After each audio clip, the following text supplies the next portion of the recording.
নভিল নোটের অন্য আয়োজনে তোমাদের স্বাগতম। তোমরা যারা ঢাকা বিশ্ববিদ্যালয়ে ভর্তি পরীক্ষা দেওয়ার চিন্তা ভাবনা করছো, 2025 সালে অ্যাডমিশন টেস্ট দেবা, তাদের জন্য আজকের এই ভিডিওটি সবচেয়ে বেশি গুরুত্বপূর্ণ। কারণ আজকের এই ভিডিওটিতে আলোচনা করব ইংরেজিতে যে 10টা টপিক অবশ্যই তোমাকে পড়তে হবে ঢাকা বিশ্ববিদ্যালয়ে চান্স পেতে গেলে। কেননা ঢাকা বিশ্ববিদ্যালয়ে যদি ইংরেজিতে পাশ করা, তাহলে সকল সাবজেক্টে পাশ করা সহজ। আর যদি পাস করতে না পারো ইংরেজিতে, তাহলে দেখা যাবে যে তুমি ফেল করবা বা অন্যান্য সাবজেক্টে ভালো করার পরও তুমি ঢাকা বিষয়ে চান্স পাবে না। কেননা ইংরেজিতে অবশ্যই ভালো করতে হবে। আর ইংরেজির টপিকটা খুব বেশি কঠিন না, যদি গুছিয়ে পড়া যায় তাহলে ইনশাল্লাহ সহজ হয়ে যাবে। চলো দেখে নিই যে ঢাকা বিশ্ববিদ্যালয় ভর্তি পরীক্ষা 2025-এর জন্য ইংরেজির যে 10টি টপিক অবশ্যই পড়তে হবে। এরপরে পূর্ণাঙ্গ আবার আরেকটি ভিডিওতে আলোচনা করব যে কোন টপিকগুলো ইংরেজি পড়তে হবে। এখানে শুধু 10টি টপিক নিয়ে আলোচনা করেছি, এগুলো সবচেয়ে গুরুত্বপূর্ণ। তবে এর বাইরেও আরো অনেকগুলো টপিক রয়েছে, যে টপিকগুলো অবশ্যই পড়তে হবে। দেখে নিই, তোমরা দেখলেও বুঝতে পারবে যে 10টি টপিক, এখানে তার বদলে 11টি টপিক দেওয়া রয়েছে।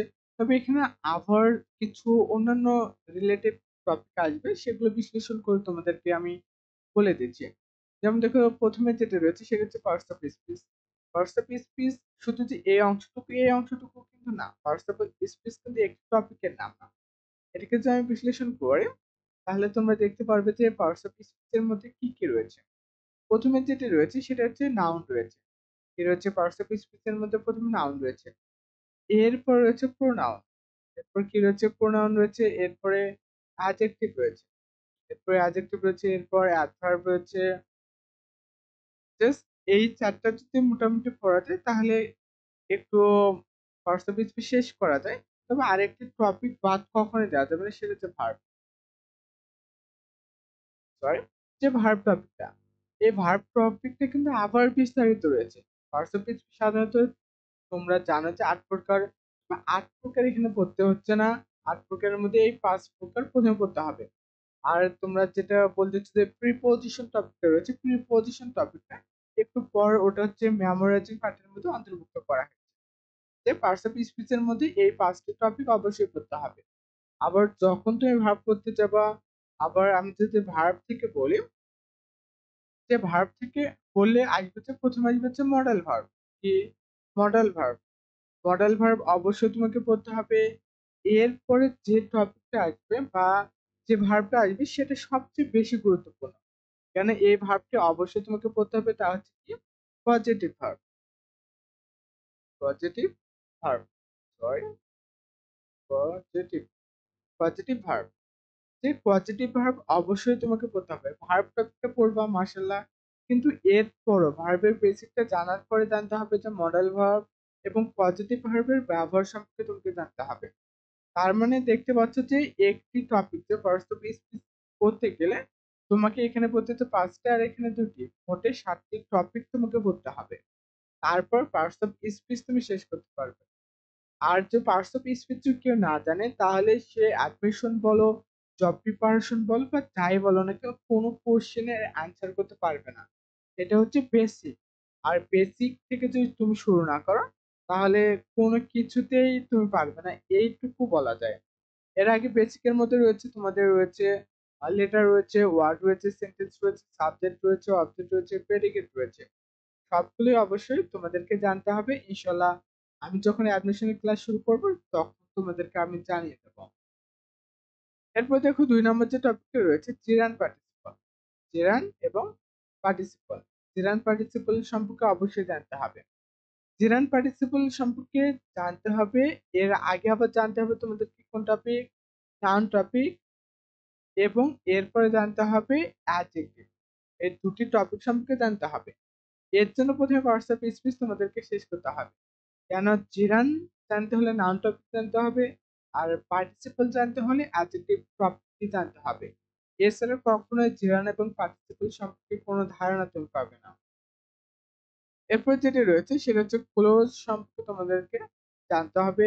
আর ক্লোজ নিয়ে খুব বেশি টেনশন করার কারণে, জাস্ট একটি ক্লাসেই আমি ক্লোজ নিয়ে বিস্তারিত আলোচনা করবো, সেই ক্লাসে শেষ করে দেবো।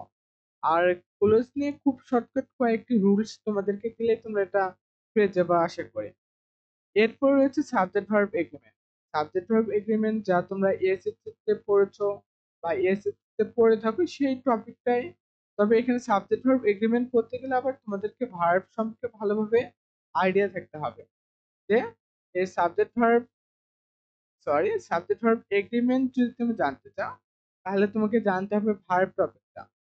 যখনই ভার্ব টপিকটা সম্পর্কে জানবে তখনই সাবজেক্ট ভার্ব এগ্রিমেন্ট সম্পর্কে ভালোভাবে ক্লিয়ার হতে পারবে। এরপরে দেখো, এরপর যেটা রয়েছে সেটা হচ্ছে রাইট ফর্ম ভার্ব। এইটুকু নিশ্চয়তা দিয়ে বলতে পারি যে সাবজেক্ট ভার্ব এগ্রিমেন্ট এবং রাইট ফর্ম ভার্ব থেকে তুমি সবচেয়ে বেশি কোশ্চেন পাবা। আর এখানে যে কয়টি টপিক দিয়েছে এখান থেকে প্রত্যেকটি টপিক থেকে তুমি কোশ্চেন পাবা। তবে দু একটা ব্যতিক্রম করে অন্য টপিক ইনক্লুড করতে পারে, যেহেতু ঢাকা বিষয়ে 15টি কোশ্চেন হবে। এরপর বিস্তারিত আলোচনা করবে ইনশাআল্লাহ যে কি হবে। রাইট ফর্ম ভার্ব থেকে অবশ্যই তোমাদের কোশ্চেন থাকবে, এটা অবশ্যই অবশ্যই করতে হবে। সেম রাইট ফর্ম ভার্ব, এটাও ভার্ব টপিকটা নিয়ে ইনশাআল্লাহ ভার্ব টপিক পড়লে subject verb agreement right form verb দুটো সম্পর্কে ভালো ধারণা এসে যাবে। এরপর রয়েছে ভয়েস। এই ভয়েস অবশ্যই অবশ্যই করতে হবে। এটা যদি কেউ না পড়ে তাহলে বলবো সে বোকা স্বর্গে বসবাস করবে। ভয়েস অবশ্যই পড়তে হবে এবং ভয়েস নিয়ে খুব বেশি টেনশন করার কারণেই জাস্ট 10-15টা রুলস পড়লেই অ্যাডমিশনের জন্য কভার হয়ে যায়। অসংখ্য রুলস রয়েছে গ্রামারের, তবে সব রুলস প্রয়োগ করতে হয় না। তোমরা যারা অ্যাডমিশন দিবা বিগত বছরের কোশ্চেন গুলো যে অ্যানালাইসিস করে তোমাদেরকে পড়ানো হবে। জাস্ট শুধু পড়ার জন্য পড়ে এমনটি না।